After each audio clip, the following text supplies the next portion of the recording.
Welcome to S Chand academy.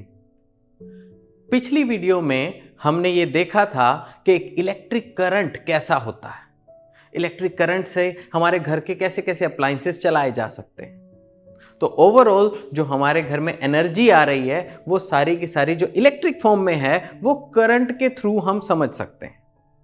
Now हम ये देखेंगे कि इस करंट के फ्लो को हम मेजर कैसे कर सकते हैं। हमें क्या पता किसी वायर में 1 एम्पियर आ रहा है या 2 एम्पियर आ रहा है या मिली एम्पियर आ रहा है।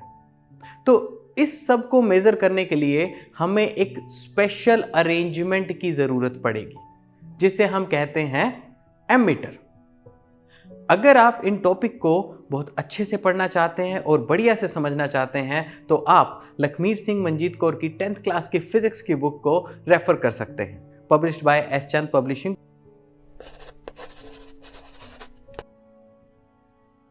सो let's move to the point जो हमारे पास है कि किसी भी इलेक्ट्रिक करंट को हम मेजर कैसे कर सकते हैं। तो वीडियो के फर्स्ट पार्ट में हमने करंट के बारे में बेसिक्स जाने, अब उसको मेजर करने के बारे में हम यहां पर स्टडी करने वाले हैं। तो इसको मेजर करने के लिए बेसिकली हमारे पास क्या होता है, एक इंस्ट्रूमेंट है जिसे हम बोलते हैं ammeter. So this is the ammeter which we can use to measure the value of electric current through a circuit।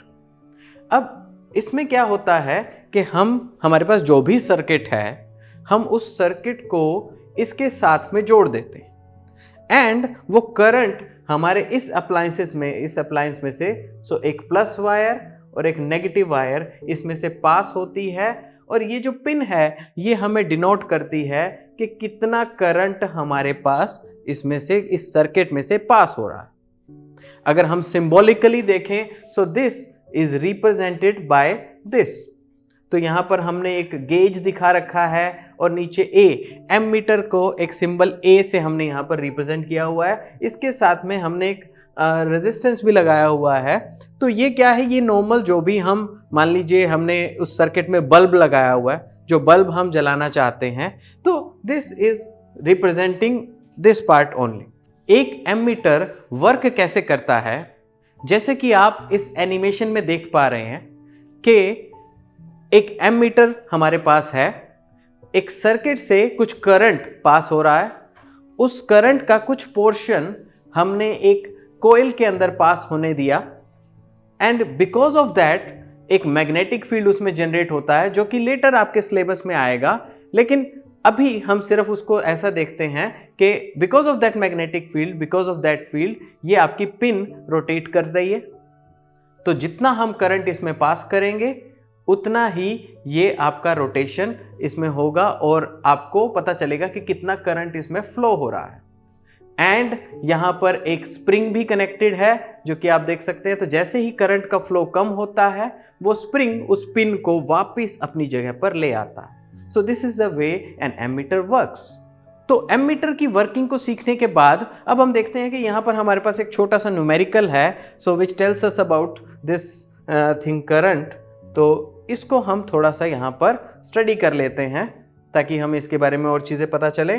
So the simplest question, an electric bulb draws a current of, तो हमें पता चलता है कि यहाँ पर 0.25 ampere का current जो है वो एक इलेक्ट्रिक बल्ब ले रहा है and for 20 minutes, so 20 minutes के लिए वो लगातार इस करंट को कंज्यूम कर रहा है जिससे वो बल्ब जो है वो आपका शाइन कर रहा है।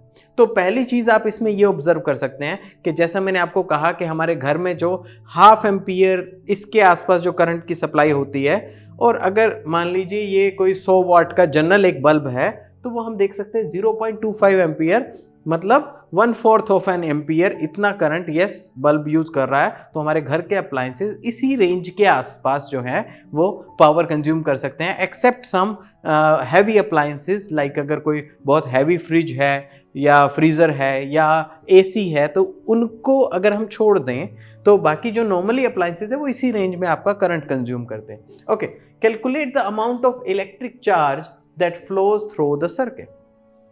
तो हमें पता है कि दिस 0.25 एम्पियर मींस कि कुछ करंट पास हो रहा है, कुछ चार्ज पास हो रहा है पर यूनिट टाइम, पर सेकंड। तो वो हमें इसका बाय डेफिनेशन पता है।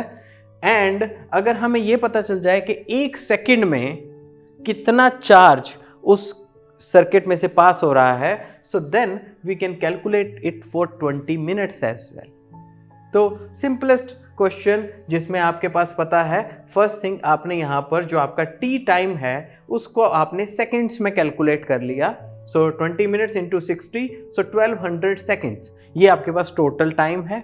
नाउ अब आपको कैलकुलेट करना है कि 1 सेकंड में कितना करंट यहाँ पर, कितना चार्ज यहाँ पर उस सर्किट में से पास हो रहा है, उस वायर में से पास हो रहा है। So I equal to Q by T, ये आपके पास बेसिक डेफिनेशन है। So I is 0.25 Q by 1200, so this T is 1200 seconds.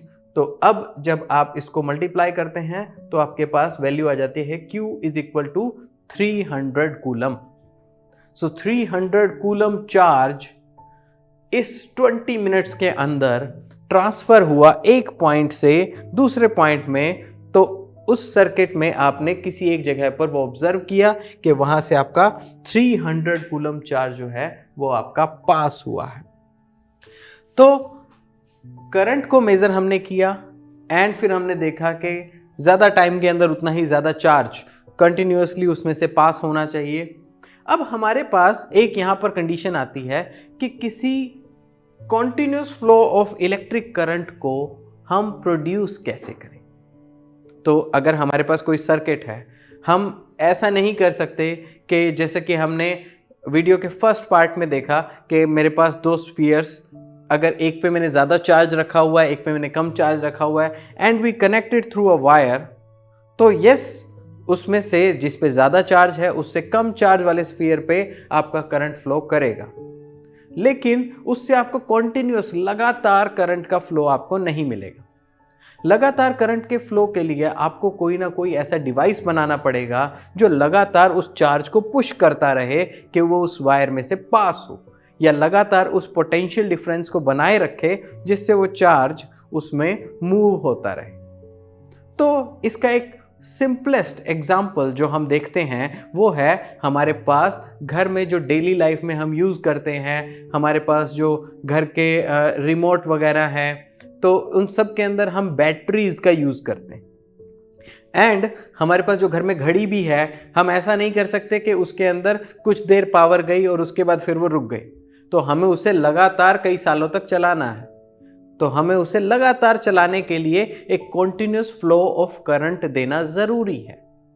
And that continuous flow of current हम देते हैं बैटरीज के through. So let's look at it कि जो ये हमारे पास डेफिनेशन है यहाँ पर, how to get a continuous flow of electric current. So we have just studied that it is due to the potential difference। वही चीज जो अभी मैंने एक्सप्लेन की कि पोटेंशियल डिफरेंस है, यस हम कर सकते हैं, लेकिन हमें वो चाहिए फ्लो जो है जो लगातार मेंटेन्ड रहे। The simplest way to maintain the potential difference between 2 ends of a conductor so as to get continuous flow of current is to connect the conductor between the terminals of a cell or a battery। तो अगर हमारे पास एक cell और a battery है तो वो क्या है, हमें लगातार कॉन्टिन्यूअस फ्लो दे सकता है। सेल और बैटरी की जो इंटरनल इंजीनियरिंग है वो हम बाद में देखेंगे, बट फॉर नाउ हम ये जानते हैं कि yes it can supply you a continuous flow of current. So let's look eight कि जैसे हमारे पास यहाँ एक सर्किट आ जाता है। So this circuit we can look at it here, and यहाँ पर हम देख पा रहे हैं कि एक हमारे पास एक बैटरी है। बैटरी जो है उसके पॉजिटिव को हम यहाँ बल्ब के एक टर्मिनल से कनेक्ट करते हैं एंड उसके दूसरे टर्मिनल को हम यहाँ पर नेगेटिव से कनेक्ट करते हैं। अब ओवरऑल इसके अंदर क्या हो रहा है कि हम ये अज्यूम करते हैं कि जो आपका करंट है वो करंट इसके पॉजिटिव टर्मिनल से जा रहा है एंड देन इसके नेगेटिव टर्मिनल तक वो एक कंप्लीट सर्कल, एक कंप्लीट फ्लो बना लेता है। अब ये कंप्लीट फ्लो बनाना क्यों ज़रूरी है? बिकॉज ऐसा नहीं हो सकता कि कोई बॉडी जो है वो चार्ज सिर्फ देती रहे एंड थोड़े देर बाद क्या होगा कि उसके पास भी तो चार्ज खत्म हो जाएगा। सो जो चार्ज वो यहाँ सप्लाई करेगी वो बैटरी को अपने आप को न्यूट्रल रखने के लिए वो चार्ज वापस भी चाहिए। तो लेकिन एक टर्मिनल इसका हायर पोटेंशियल पे, एक लोअर पोटेंशियल पे है, तो हम बस उसे फ्लो करवा के उसे वापस अपने रास्ते पे ले आते हैं। इसलिए एक सर्किट जो है वो क्लोज होना बहुत जरूरी है।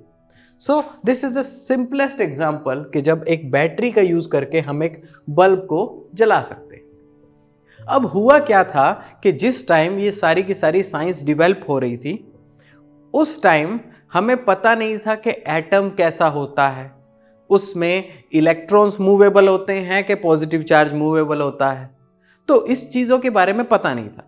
तो बाय कन्वेंशन सिर्फ ये सोच लिया गया कि देयर इज समथिंग जो कि यहाँ पॉजिटिव से आ रहा है एंड देन वो यहाँ नेगेटिव में जा रहा है। So something is flowing from the positive and that is entering back from the negative terminal. तो ये मान लिया गया। लेकिन हुआ क्या कि with time when they discovered कि दीज आर ओनली इलेक्ट्रॉन्स जो मूवेबल हैं और इलेक्ट्रॉन्स ही फ्लो करते हैं, तो फिर ये बात पता चली कि नहीं, इसमें इलेक्ट्रिक करंट में पॉजिटिव से नेगेटिव कुछ फ्लो नहीं हो रहा है, बट जो इलेक्ट्रॉन्स हैं वो आपके नेगेटिव से पॉजिटिव टर्मिनल की तरफ जा रहे हैं। सो this is the reality of current. But तब तक जितनी भी अंडरस्टैंडिंग थी पीछे की, वो उन सब को चेंज करना पड़ता। तो इसलिए ये चीज चलने दी गई कि ओके, लेट अस कंसीडर जो आपके पास इलेक्ट्रिक करंट है वो पॉजिटिव से नेगेटिव है, एंड जो आपके पास इलेक्ट्रॉन्स हैं they are from negative to positive. तो इस तरीके से एक कन्वेंशन क्रिएट कर दिया गया कि आप इलेक्ट्रिक करंट की डायरेक्शन हमेशा एक्सप्लेन करते हैं positive to negative terminal, and electron जो है उसके फ्लो को आप बताते हैं नेगेटिव टू पॉजिटिव। अब इलेक्ट्रिक करंट इसको इसलिए बोलते हैं क्योंकि बेसिकली ये आपका हायर पोटेंशियल पे होता है, एंड इलेक्ट्रॉन जो है वो यहाँ नेगेटिव छोड़ के पॉजिटिव की तरफ अट्रैक्ट होता है। सो इन दिस वे किसी भी सर्किट के अंदर आप इलेक्ट्रॉन का जो फ्लो है वो कर सकते हैं।